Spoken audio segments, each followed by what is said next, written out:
So, survival. You know, when survival actually works, it's an excellent addition to the roster where you're now fighting organized teams and competitive play. You know, communications at a much higher level, and winnings feel so much more fulfilling knowing there's a win streak on the line.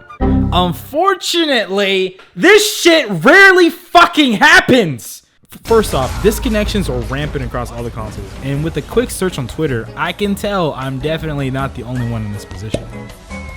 300,000. Oh, come on. Left. See, disconnections wouldn't be as bad if teammates could reconnect back into the lobby, but instead, they're locked out from joining after the first win streak, and matchmaking can't be paused, which also leads into another problem where if the host disconnects by accident or on purpose, both teams are booted back into the lobby where the win streaks ended. It's just like a little game set we had. We got reset. Oh my god, dude. What the bullshit. This is strange because, I mean, in other playlists, the game will at least try to find a new host to restart the match with, right? At the very least, you know, give players the ability to reconnect to a match, or, I mean, just worst case scenario, give the losses to the disconnected host team and call it a day.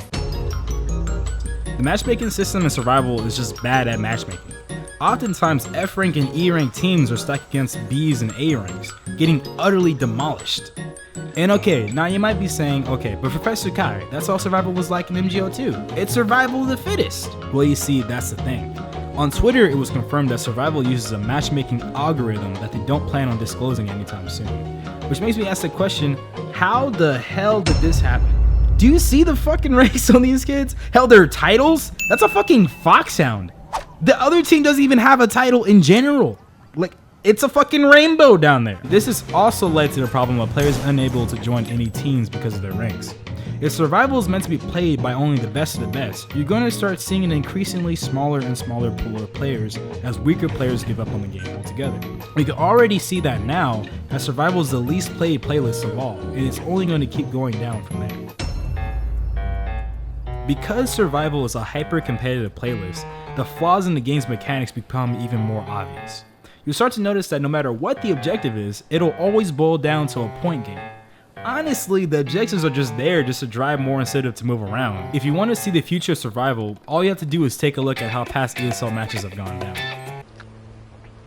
Ameding rules lah ipakawa mo.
This was also why Cloak and Dagger was eventually adopted as one of the game's competitive modes, because it was arguably the most hype game type to play and watch.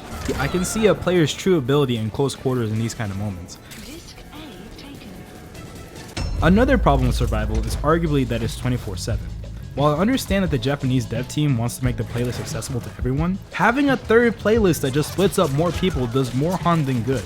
With the playlist being available at all hours, rewards are no longer prestigious, as you have all week to obtain rare colors. In the end, you can just say that it's a matter of time before you earn a rare color if you play it at odd times of the night. Based on past tweets from the LA community manager, the team sees survival as simply a way to earn special rewards rather than a highly competitive playlist. They only even consider survival an option until after they found something worth using as a reward, hence the screenshots of the soldiers and the rare metallic colors.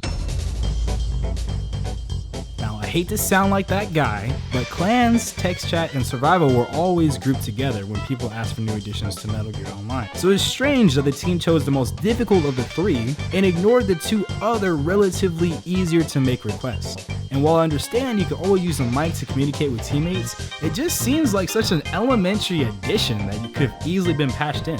Instead, they decided to spend more time creating this elaborate labyrinth of comm presets. It absolutely baffles me that you would invest into a highly competitive game type and still not implement a clan system. In the future, the players that will stay the longest are the hardcore community, and the same people who will throw money at you at seconds notice if they enjoy your game. So wouldn't you want to cater to them? I don't know, it's just the idea that the system of making emblems on your FOBs naturally translates so well for clan emblem making. A few people have even made high quality mock-ups of how clans would appear in the menu. I mean, I love this game, and as much as I talk shit about it, I always come back and I'm like, hey, I miss you, babe. And, you know, I don't know, it's just like an abusive relationship, man. But anyways, these are my thoughts about survival. I mean, whatever.